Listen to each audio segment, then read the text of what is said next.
Hello and welcome to my channel. A few weeks ago, I graduated from Northwestern University's Beaton School of Music with a double major in music composition and math. One of my most popular videos on YouTube is the one where I shared the composition portfolio that got me into Beaton. Since I posted that video, I have had so many high school students reach out to me asking for advice on how to improve their portfolio. I see a lot of really common mistakes, so in this video I'm going to talk about the most common mistakes I see and how to avoid them. And to be honest, I think the topic of this video might be a bit more dry than some of my other popular videos. So I'm going to try to make this a bit interactive.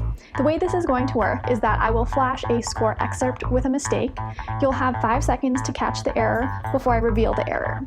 Before I start, I want to mention that because I've had so many people reach out to me through my YouTube channel asking for advice, I've started giving formal composition lessons through Zoom. If you are interested, you can check out my website, which is linked in the description. You can contact me through the site or email me. Now, with that intro out of the way, you have 5 seconds to spot mistake number 1.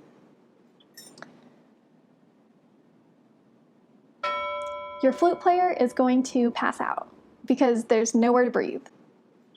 Now, to be honest, I don't see a ton of students writing super long flute slurs, but what I do see a lot of is a general lack of understanding for the physical limitations of instruments. As a composer, it is extremely important to research the instruments that you want to write for so that you understand not only what is physically possible, but also what is idiomatic for your instruments. Mistake number 2.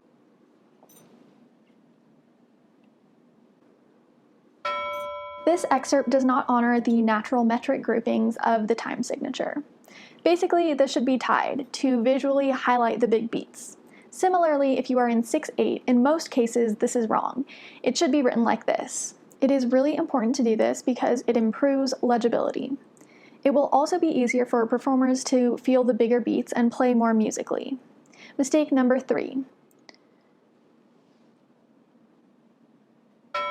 Long story short, this is not a G flat. It is an F sharp because we are clearly in the key of G minor. I'm not going to explain the theory in depth in this video, but I do want to mention this mistake because incorrect spelling is another really common mistake I see in high school portfolios. Mistake number 4. We are in the twilight zone because time does not add up. This measure is technically longer than this measure, yet both measures end at the same time. And one of the reasons this is such an issue is that this is impossible to conduct. While the clarinets are still in time here, the cellists are not. The cellists are expecting the conductor to slow down here, while the clarinets are expecting the conductor to slow down here.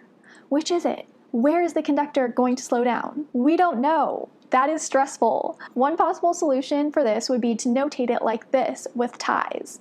This way, everyone knows exactly when time is going to slow down. That was the last common mistake I'm going to discuss because I also want to talk about a few general tips I wish I knew a few years ago. When I started composing, there were so many composers and artists that I admired and I wanted to write like, but I didn't know how to. And I eventually figured out the power of score analysis. I realize that's a pretty ambiguous buzz term, so in the next few minutes, I am going to explain how I used score analysis to help me compose one of my most recent pieces. And if you want to listen to this piece, I will include that at the end of the video with a scrolling score. And I also want to mention that the point of the next few minutes is not to say that this is how you're supposed to compose. Everyone has their own process. The point is just that you can always learn a lot from analyzing scores, and I wish I had analyzed scores more when I was younger. Before I started writing my piece, I analyzed the first movement of Beethoven's Pathetique Sonata because there are so many stunning moments that I wanted to learn from. I loved the harmonic language, the smooth but unexpected modulations, I loved the textures, the variety of textures, and I really loved the pacing. It never felt like I was listening to a particular section or melody for too long or little. And of all the things I loved about the piece, the harmonies were my favorite, so I started with a harmonic analysis. I wrote the name of every chord below each chord in the entire first movement. My goal was to use Roman numerals, but that proved to be very difficult because there are so many quickly changing tonal centers, and so I ended up just writing the letter names of a lot of the chords.